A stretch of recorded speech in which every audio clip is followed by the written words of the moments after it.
when I moved to Los Angeles in '79, I immediately started training with Chuck Norris at his house. And I had met Chuck in 1978 in Australia. Bob Jones, who was my partner in martial arts schools that we had like over 500 schools. So judo, karate, I heard jiu-jitsu. Yeah, well, yes, judo, karate. And when I went to the States, and I was going to say, Bob and I brought Chuck Norris out to Australia in '78. He did some demonstrations at some. In fact, Bob was the first one to introduce kickboxing into Australia. So we had some events in the different states, and wanted Chuck to travel around and demonstrate his abilities and everything, which he did. I was also demonstrating on the same card using sai and some Okinawan weapons. Point being that Chuck and I just really hit it off, got on like a house on fire, and it was Chuck who said, if you get to California anytime, look me up and we'll do some training, which you can imagine for a young kid in Australia, as I often say, back then we were a lot more isolated than today. Meaning, of course, you could still travel, but it just wasn't as accessible as it is now with different airlines and flights and the expense of it. So for me to go over and start working for Linda, of course, the first person that I called was Chuck, and that's how I started training with him every morning. And Chuck he's still just a dear friend. He was best man at my wedding to my wife, Judy. Oh, wow. And we just became and still are such close friends. And Chuck was just amazingly generous as a friend. He introduced me to different martial artists in the US that I could never really met.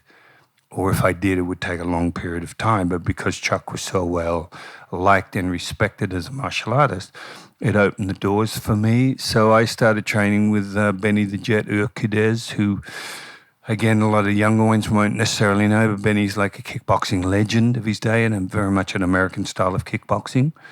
His style was called Ukido-kan. So I started training with Benny long before he had the Jet Center, which became a famous training place in LA for fighters. I started also training with Fumio Demura, who was a traditional martial artist out in Orange County. I was training with him each day. I was training with Chuck. And so I guess going way back to your first question, my dabbling involves karate, judo, kickboxing, different martial arts weapons, etc. Been even looking into some Sistema. Martin Wheeler is a friend of mine in Los Angeles.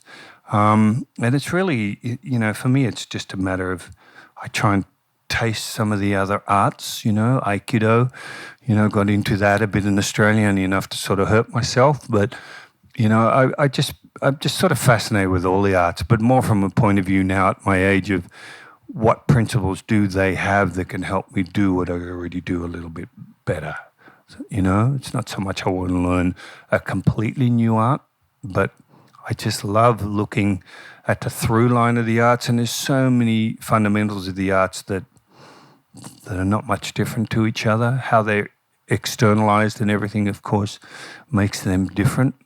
But the body, you still got two arms and two legs, and a Do you find more similarities now between? I know that all the martial arts, they have similar philosophy. Well, not all, but maybe a lot of them. And you'll answer that question for me. Do you find more similarities between martial arts? Like, do they all blend in at this point, or do you can still find like a distinction for you specifically? Well, it's fun. Initially, they probably seem quite different. It's only when you actually get into them that you find a lot of similarities. I find, And it's fascinating, like Sistema. Sistema is a Russian, combat system that I got exposed to a few years ago, and it looks so contradictory to what I normally did in the way strikes are focused, which they don't, et cetera, et cetera. I won't even get into what it's all about. But it's only after getting into it, I started to realize, oh, wow, there are so many similarities, even to my basic karate style, and I just find that fascinating, the different arts. And as I said, it's like I'm not a master of any of them, I get a little turned off with the title system. Okay. There's so many masters and grandmasters and everything else. And as I said to you, I feel that to be called a master, that means I've mastered that style. And I couldn't be further away from that in my mind, which I'm okay with.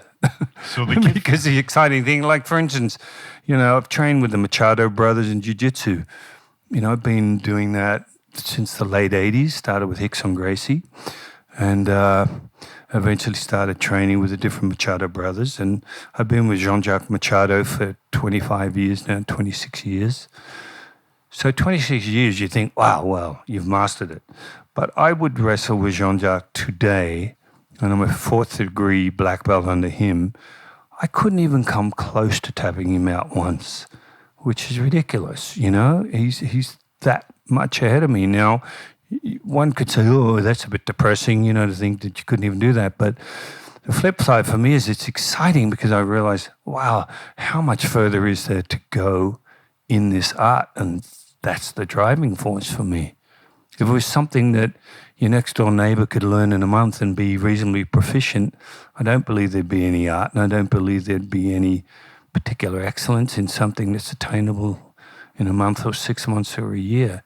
I think it's that lifetime pursuit that makes it so attractive.